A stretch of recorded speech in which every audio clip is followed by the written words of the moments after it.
The Trump administration is cracking down on Chinese ownership of American farmland and infrastructure. New legislation aims to block future land acquisitions near military bases and critical industries. Officials warn that China's land purchases pose a growing threat to national security, and this move signals a major shift in U.S. policy. Welcome to the Deep Dive. Today, we're really getting into some critical stuff impacting the U.S. This comes from a recent talk with the Agriculture Secretary. And it's not just dry policy, It touches on our land, our food, even how we think about work. That's right. We're going to unpack two challenges that seem different at first glance, but are, deeply connected. First, foreign ownership of U.S. farmland, especially China. And second, the really complex discussion around farm labor.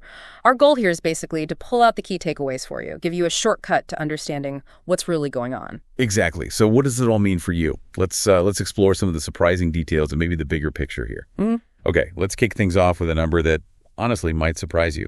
As of 2023, reports suggest China owned over 277,000 acres of U.S. agricultural land.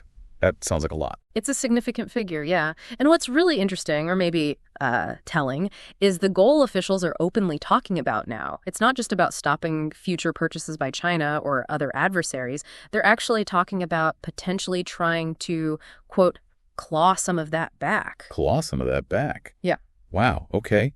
That's strong language. It is. And I think the insight here, the thing maybe people miss, is just how fundamental land ownership is tied to, national security. It's forcing a rethink. Security isn't just tanks and planes anymore. It's also about, the food supply. And they're calling the strategy to deal with this an all-of-government approach. That sounds big. What does that actually mean in practice? Does it involve states doing things, the federal government, Congress? Yeah, exactly. It means getting everyone involved. States are apparently leaning in, as the source puts it. You've got White House orders at the federal level, and Congress is looking at laws. Though the source does note that while lots of bills have been introduced, they haven't really gone anywhere yet. Okay. So the intention is there, but maybe the action is still lagging a bit. That seems to be the case, yeah. Which raises the question of effectiveness, right? How do you coordinate all these different levels? State laws, federal rules. It's complicated.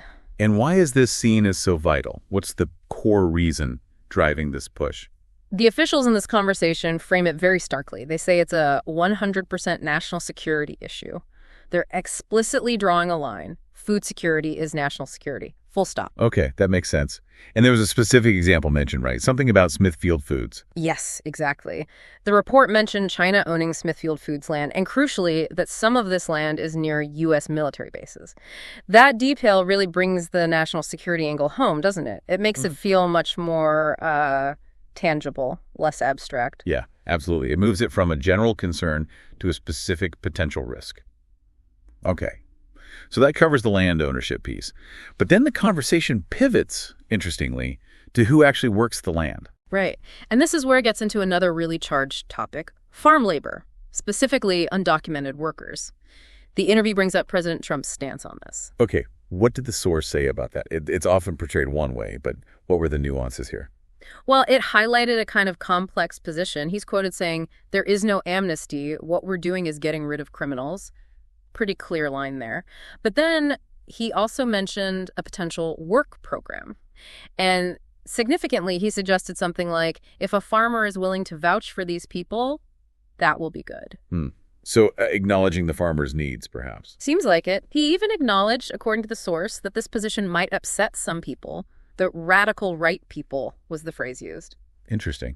And what about the Agriculture Secretary? How did she frame this labor issue in the interview?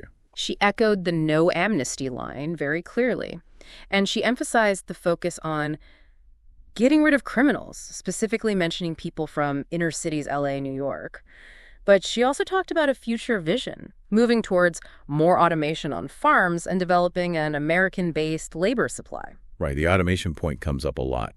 But this idea of an American-based labor supply, is that realistic for farm work? Given how tough it is? That's the million-dollar question, isn't it? The secretary apparently framed it as part of a balance, saying the president is unequivocal in his support for farmers, but also supports secure borders and mass deportation. So there's that tension again. Yeah, you can really see the push and pull between different priorities. Definitely. And automation, while maybe a long-term answer, has its own hurdles.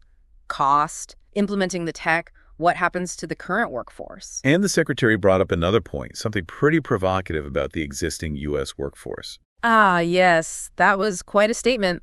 She mentioned 34 million able-bodied men and women on Medicaid who she suggested are able to work but don't.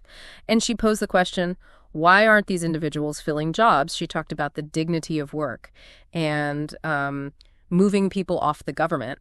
That's a challenging point. It immediately makes you think, well, are those jobs suitable? Is farm labor something just anyone can or will do? It's incredibly demanding. Exactly. It raises all sorts of questions about what able-bodied means in that context, other barriers people face, childcare, transport, health issues maybe. It's definitely not as simple as just saying there are numbers of people available. It challenges assumptions for sure. And this ties into another interesting bit from the interview, looking back historically. Right. The interviewer brought on this idea that Americans always did their own farming, historically, and that the U.S. became a superpower with an American-powered labor force. So the implication being we used to do this work ourselves. That seemed to be the point.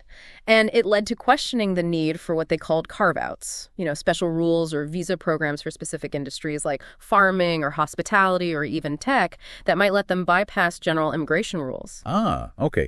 So questioning if certain sectors really need a separate stream of labor or if the focus should be entirely on a domestic workforce like in the past. Precisely. It's looking at history to question current practices, suggesting maybe a shift back towards a more nationalistic view of labor is needed or intended. So when you put it all together, the land ownership concerns, the debates about who works land, automation, historical perspectives, it's a lot. How does this connect back to, the average person? Well, at the end of the day, both these threads, protecting farmland and figuring out farm labor, they both come back to food security.